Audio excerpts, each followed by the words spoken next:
Kamusta mga idol? PBA update muna tayo. Rain or shine, sisiguraduhing dadaan sa butas ng karayom ang Bearmen sa kanilang Best of 7 series. Matapos nga ang 5 taon, nakapasok ulit ang Rain or Shine sa PBA semifinals matapos patumbahin ang powerhouse team na TNT Tropang Giga. Bagamat aminado si Coach Yeng na sila ang lumalabas na underdog laban sa SMB, naniniwala siya na wala sa kanila ang pressure para manalo sa Best of 7 semifinal series. Alam naman natin na ang Bearmen ang defending champion sa All-Filipino Cup Conference mga idol. Madami ang nagsasabi na lumalabas na ang kahinaan ng koponan dahil sa katandaan na din ng karamihan sa kanilang mga manlalaro. Bagamat ang Bearmen ang oldest team ngayon sa PBA, aminado si Coach Yeng Yao na kayang-kayang makabuo ng 3 grupo ng first 5 ang team ng SMB mga idol. Pakumbaba niya ding sinabi na walang team sa PBA na kayang sumabay sa San Miguel. Aminado si Coach Yeng na wala silang pangtapat kina Junmar, CJ Perez at Terence Romeo. Pero mariing sinabi ni Coach Yeng na pahihirapan nila ang Bearmen sa serye mga idol. Yun lang naman daw ang kaya nilang gawin sa kanilang Best of 7 series.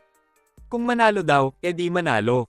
Kung matalo naman daw sila wala naman daw problema sa kanya basta nakataas lang daw ang noo ng kanyang mga player pagtapos ng laro.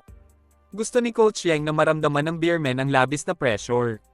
Sa isip daw kasi nila parang nag-champion na din sila dahil nakaabot na sila sa semifinals. Magandang experience na daw sa kanya na makalaban ng batang lineup ng Rain or Shine ang defending champion na SMB. Hindi natin alam kung ano ang nasa isip ni Coach Yeng. Baka mind gaming lang ang ginagawa niyang strategy para lituhin ang game plan ng San Miguel mga idol. Posibleng iniisip ni Coach Yeng na baka biglang mag-relax ang Bearmen, gayong nalaman na nila na walang problema sa Rain or Shine kung manalo sila o matalo sa serye. Isa kaya itong patibong ni Coach Yeng sa Bearmen? Hindi din naman basta-basta papayag ang mga manlalaro ng Rain or Shine na matalo sila sa kamay ng Bearmen. Sila din ang tanging independent team na nakapasok sa semifinals.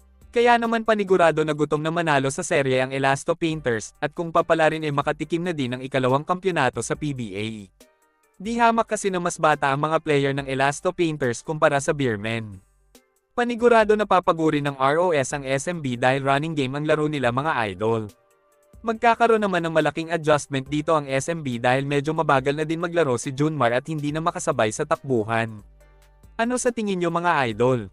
Pinapakagat lang kaya ni Coach Yeng ang Bearmen sa kanyang mga sinabi? Comment down below. Samantala, mag-uumpisa na din ang serye sa pagitan ng rival team na Meralco Bolts at Barangay Ginebra. Ang Meralco na lang ang natitirang pag-asa ni MVP na magkampiyon sa All-Filipino Cup. Eliminated na kasi ang TNT Tropang Giga at NLEX Road Warriors mga idol. Para naman sa Barangay Ginebra, ito na ang pagkakataon nila na makapagkampiyon sa All-Filipino Cup. Yun nga lang, hindi biro ang pagdadaanan nila. Sakali kasing manalo sila sa Meralco, at kung manalo naman ang SMB laban sa Rain or Shine, dalawang mag-sister team na naman ang maglalaban sa PBA Finals sa magkasunod na komperensya. Ang malaking tanong na nga lang dito, sino sa Ginebra at SMB ang gustong magkampiyon ni RSA? Comment down below.